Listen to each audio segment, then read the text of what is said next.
我是赵少康，欢迎你来到 TBS 赵少康战情室。在我们现场特别来宾，戴伟森发言人、常委会委员黄伟汉先生、柯震委员、李永平前副市长、曾宪议员。好，那川普本来说要给乌克兰战斧飞弹，那泽伦斯基很想要甚至还说呢，你给我，然后呢，我们给你无人机交换乌克兰说我们现在很会做无人机。川普还去威胁这个普丁说你不要停战，到时候呢我们就给他这个飞弹呢打到莫斯科去哈。那现在又不给了，为什么不给？你看看这个战斧飞弹呢，如果从乌克兰发射，射程可以有2500公里，莫斯科在这里而已。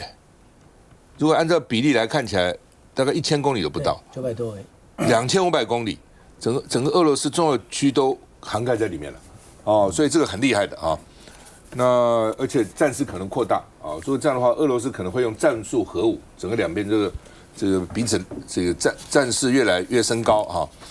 那川普认为说，事件自然发展就好了，反正打仗嘛，大家要去打，你劝也没用，打到最后两个精疲力竭，死伤无数，就不打了嘛。我管他也没用他们现在还没结束俄罗斯已经死了100万士兵了。已经死了100万了，乌克兰呢也同样的很艰难，那打到最后大家精疲力竭，没力气不就停了吗？对不对？我现在硬把他们拦下来也没用他说呢，没有最后一根稻草会继续打下去，一定要最后一根稻草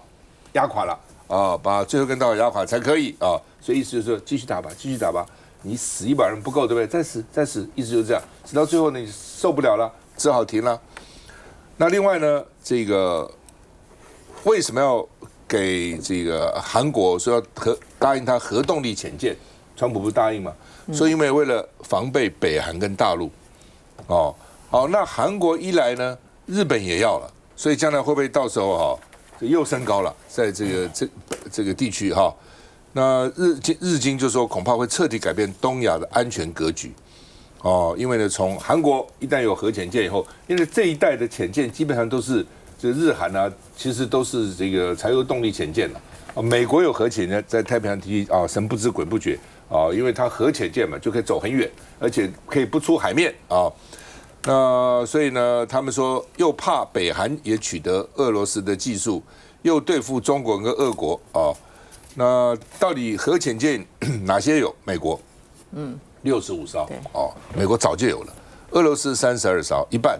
中国大陆12艘，1/3，俄罗斯1/3，英国10，法国9，印度2艘，北韩说在建造中，我真的假的不知道那另外呢，就是川普也宣布了，就重启地下试爆、核试爆。雷根的时候，当时跟戈巴切夫当时谈，就是能够减少核弹头，最好大家都砍下来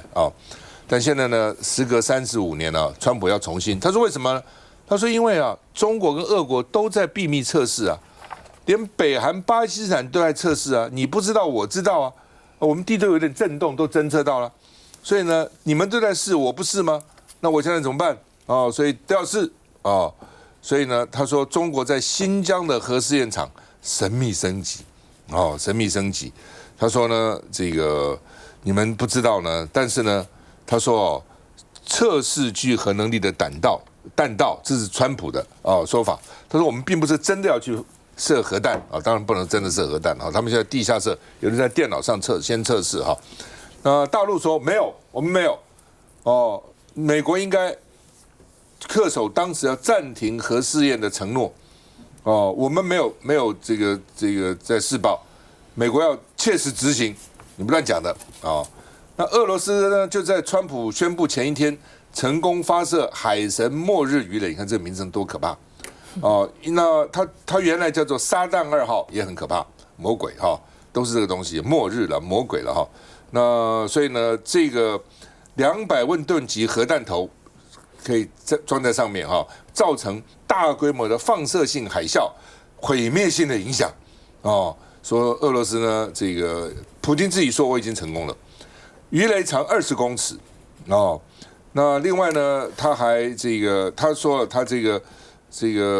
比他原来的弹道飞弹强很多了反正可以走很远了，可以在海里面走1万公里以上都没问题。你根本不知道这是什么地方，我们看一下。美国防长赫格塞斯下午飞抵南韩，第一站就是要和南韩国防部长共同造访南北韩交界的板门店。这也是美韩防长睽违8年首次共同视察非军事区。赫格塞斯此行预计将与南韩深入讨论川普刚刚开绿灯的建造核动力潜艇议题。不过，在俄乌问题上，川普对乌克兰的态度有所转变。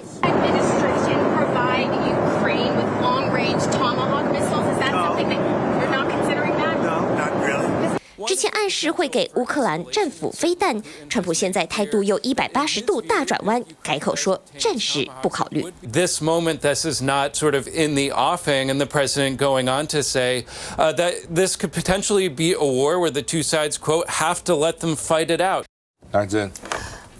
今天大概主要的一个重点啊，就是我们到底会不会重新开启核武的这个战争啊？从头到尾，大家最关切的就是这个问题。所以当这个川普发出这样的一个说法的时候呢，中国也大概就发出来说，我们恪守了彼此之间不发展核武的这个部分。美国如果要开这个先端的话，那未来可能就会有很多的事件。但是呢，我觉得今天最主要的部分啊，像今天 CBS 大家都在讨论这个川普在面对台湾的问题的时候呢，大家问说你会不会来支援台湾？那川普就说，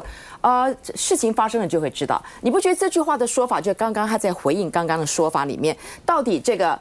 俄罗斯跟乌克兰会不会打仗？他说战争自然就好。他从头到尾的讲话的态度就知道，反正战争一发生就会知道结果是怎么样。你现在也不要问我到底会不会出兵保护台湾。我觉得这种说法其实让非常多人会有冒出一个问号。当初乌克兰如果没有拜登这个美国政府里面给予他一些实质或暗地里面很大的一个保障，我觉得他们彼此之间不会耗到这么久。那今天我们台湾有这么多的这个军费，我还是要提醒啊，到目前为止累积下来，美国欠我们给予的6245亿的已经付给美国的钱，这些所谓的这个武器都还没有到哦，累积下来还有6000多亿的武器都还没有到，所以这个部分里面来告诉我们国防自主，这是一个很大的问题。我们今天提到这个所谓的核子，你不要看到了美国、法国、英国。还有包括这个印度已经有了，然后重点就是连巴基斯坦都已经在发展这样的一个层面，这其实会让我们很担心，又回到所谓的新冷战时代。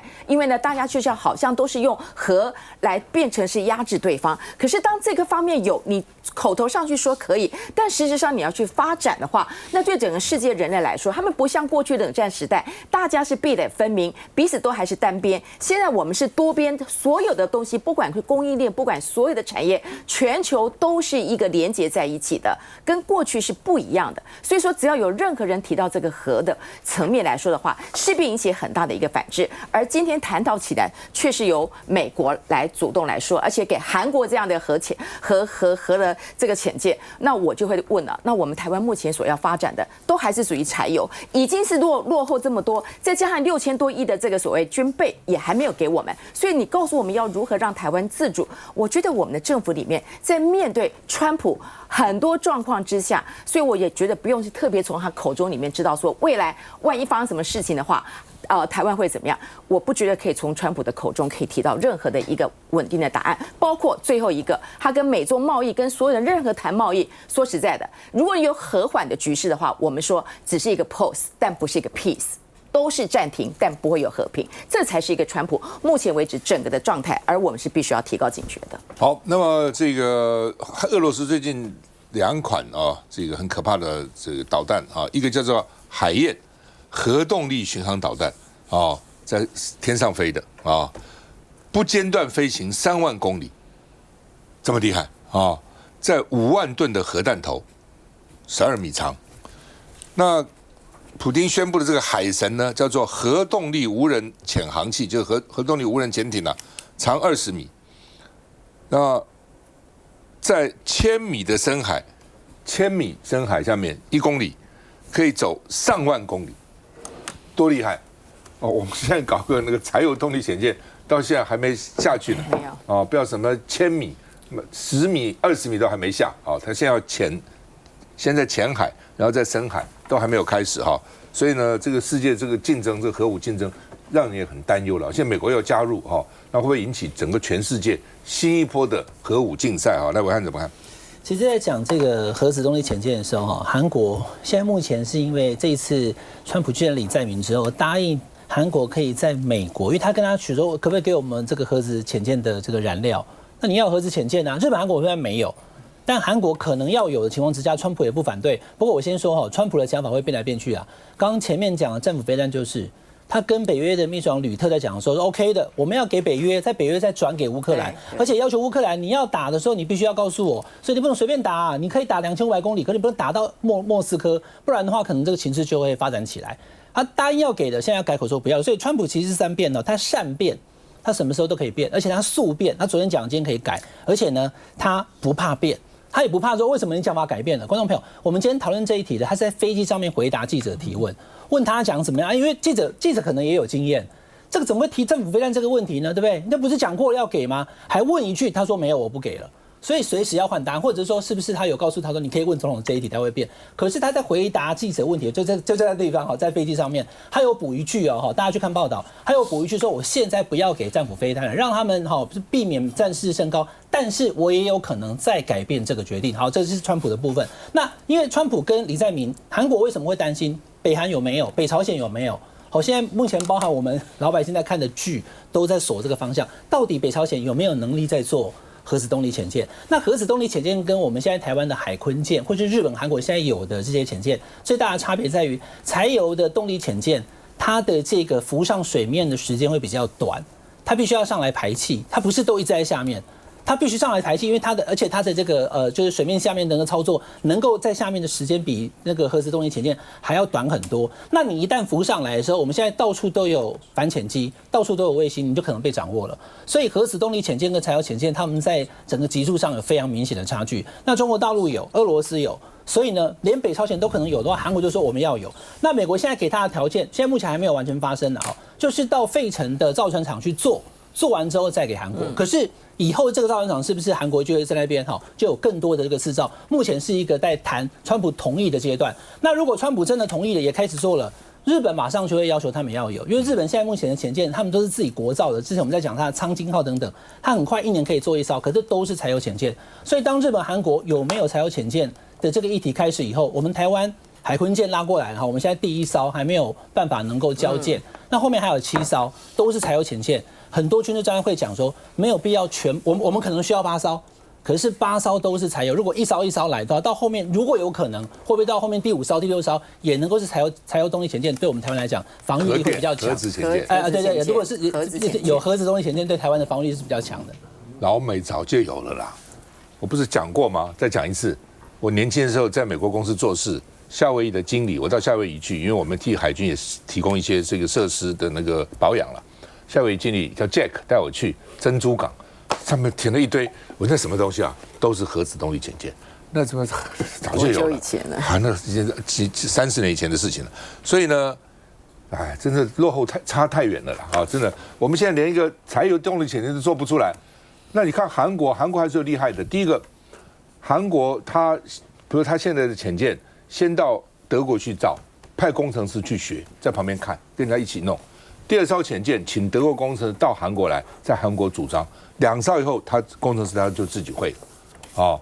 那最近呢，又派那个韩华这个造船厂到美国，说要投资1000亿美金，帮美国造船，让美国造船业再次伟大。所以川普也不是莫名其妙答应他，因为他有整个这样的经验，特别要到美国去造船，所以你就好吧，那就在美国造吧。他等他在美国费城学会以后，搞不好他在韩国慢慢就自己造。他这厉害在这一点了所以这点你现在拼凑这边买一点，那边买一点，然后工程师这边来一批，那边来一批，搞了半天你也没学到什么东西。休息一下再回来。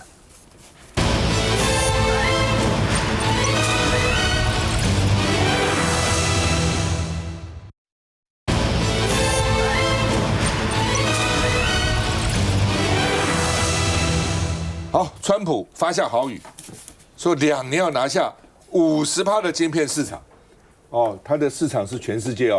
晶片市场他要拿下50%2年就要拿下来。为什么？台积电来啦，将来都要来啦，整个到美国来啊，仿新竹科学园区然后我们在美国做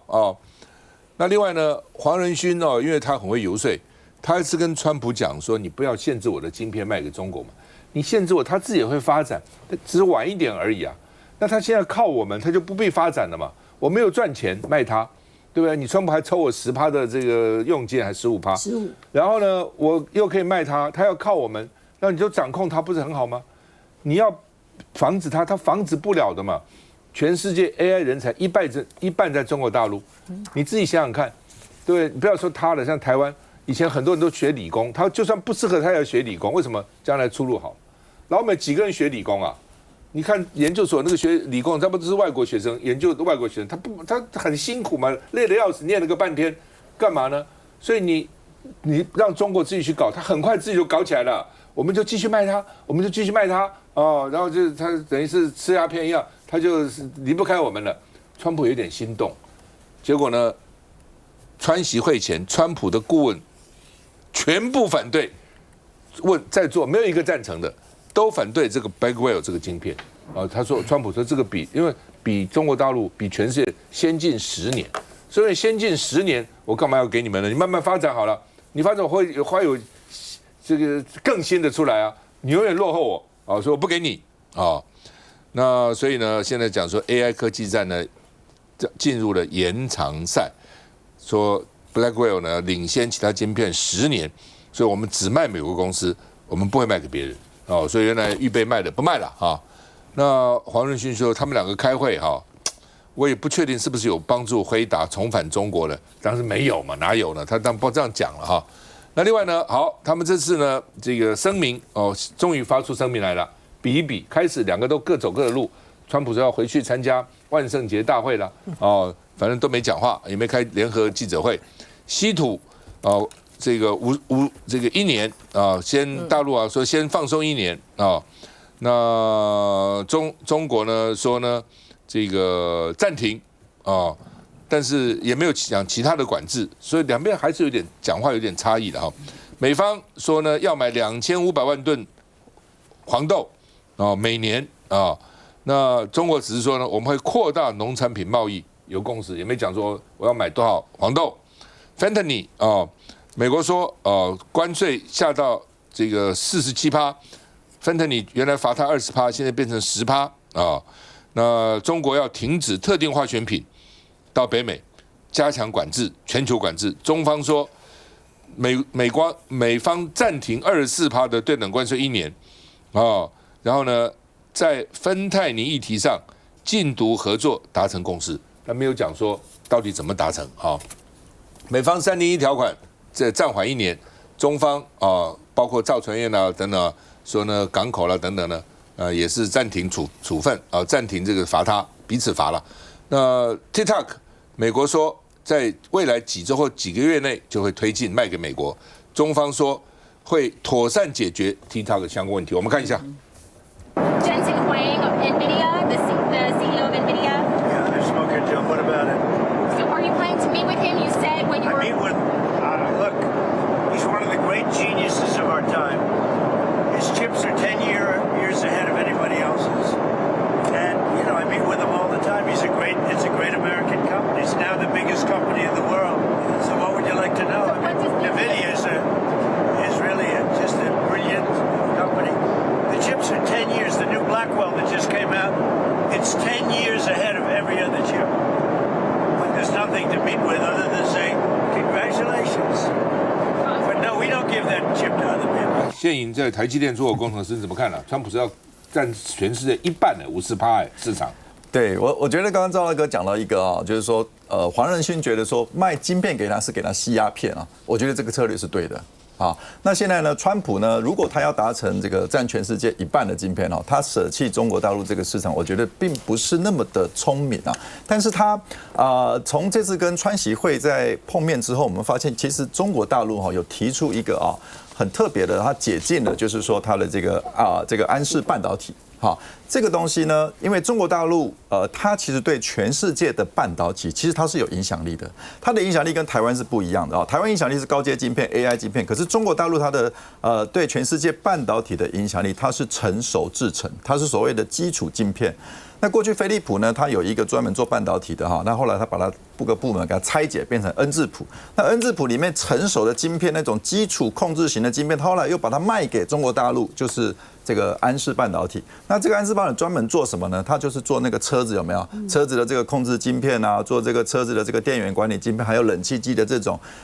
成熟制程哈，技术难度不高，可是它的稳定性跟安全性要求非常高的，这个全世界这样几乎都被中国给垄断了。所以这一次中国大陆它因为这个川普他推出一个就是管制啊，就是我的出口管制，然后又扩大管制，他管制中国大陆的这个半导体出口的时候呢，他管制了一个叫做文泰科技，那文泰科技就买了这个安氏半导体。好，那文泰科技它占100%股权，所以它连这个一起管。它总部虽然在荷兰，可是荷兰呢就把这个安氏给跟他说我要接管，所以中国就一气之下就说好了，那你所有全世界的这个车子的半导体的这个晶片我就不出货了，那全世界都吓起来了，因为欧洲所有的像呢 Benz 啊、BMW 啊这些车厂啊，它没有晶片那怎么办？他想我赶快去做啊，反正这个成熟制程不高，没有办法的啊，你要再去做。好几个月的时间，而且不是做出来就可以用，你要认证，你要安全规格、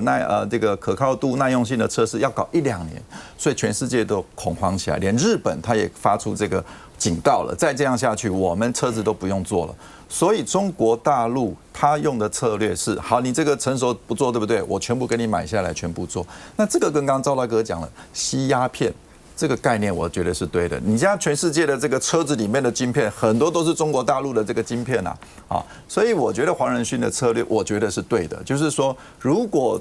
美国再继续的用这种 Blackwell 的晶片，说我们领先很多啊，我不给你做啊，那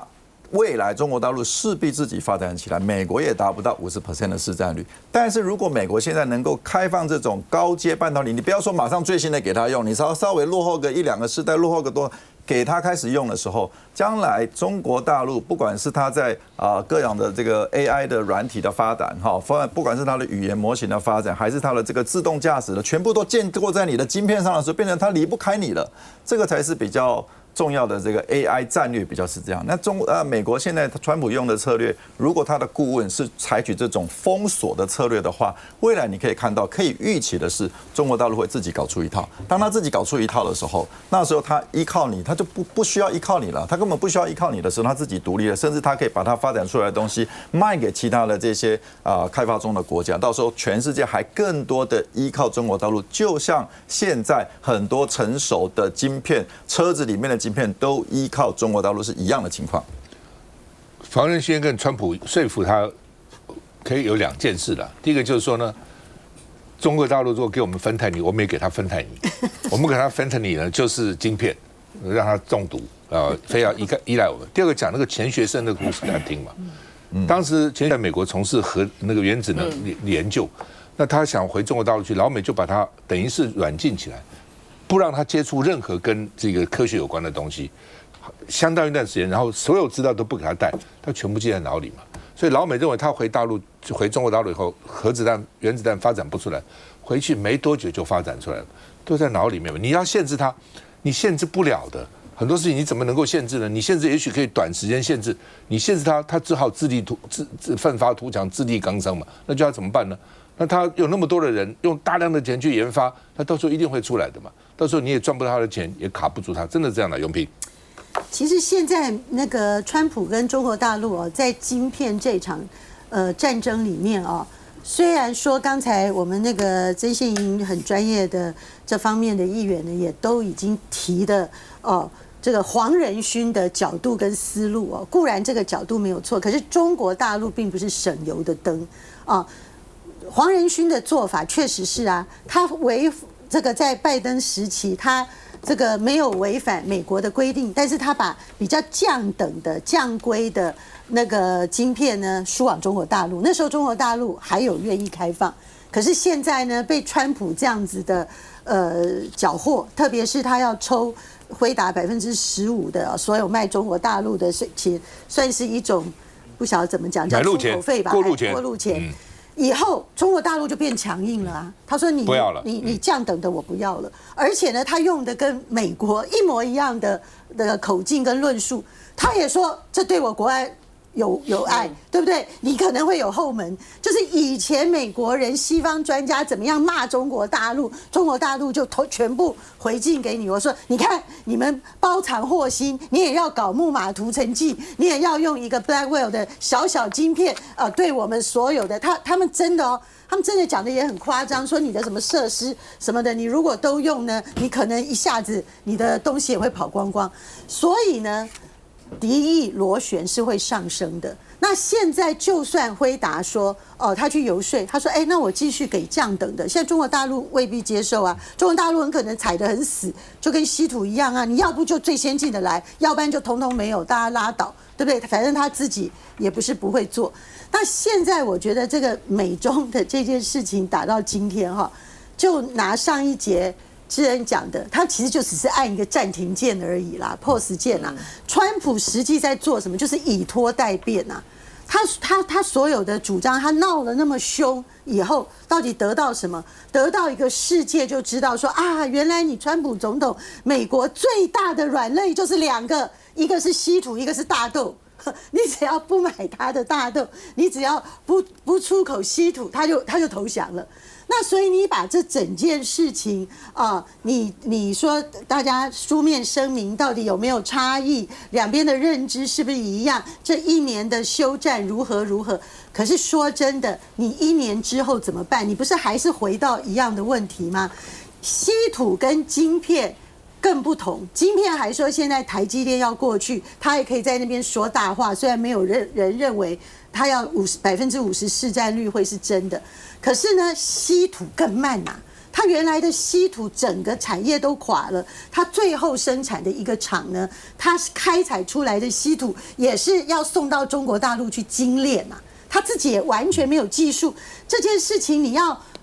突破中国的封锁跟依赖，你要搞多少年？然后呢，大豆更现实了中国大陆它1年要买1亿多吨的大大豆，结果呢，他现在只说我美国通通不买，我转单去巴西或其他国家。现在他不过转回去说2500吨，也不过就是它1/4不到的量啊。所以对中国大陆来讲，它随时这件事情，你根本没有时间的压力，它只要一不买，美国农民就垮了，那些红州就垮了。所以在这种状况下，才会为什么外界都认为呢？这次的川习会，川普表面很风光 ，APEC 很风光，大家都极力的讨好他，亚洲行每个人都把他当成国王一样的规格对待。可是实际上，川普是输了，因为他什么也没有拿到啊。好吧，这个其实你刚才在讲的时候，我就在想说，原来美国是答应这个黄仁勋卖一些比较低阶的晶片去嘛，中国当时也买了。但美国天天讲这是低阶的，劳动就火了嘛。那你把低阶卖给我算什么？都不能进来了，所以现在卖不进去了，所以才会说那干脆把 Blackwell 比较高阶给他。我认为是这样。那高阶美国又不愿意，所以现在就卡在这个地方。休息一下再回来。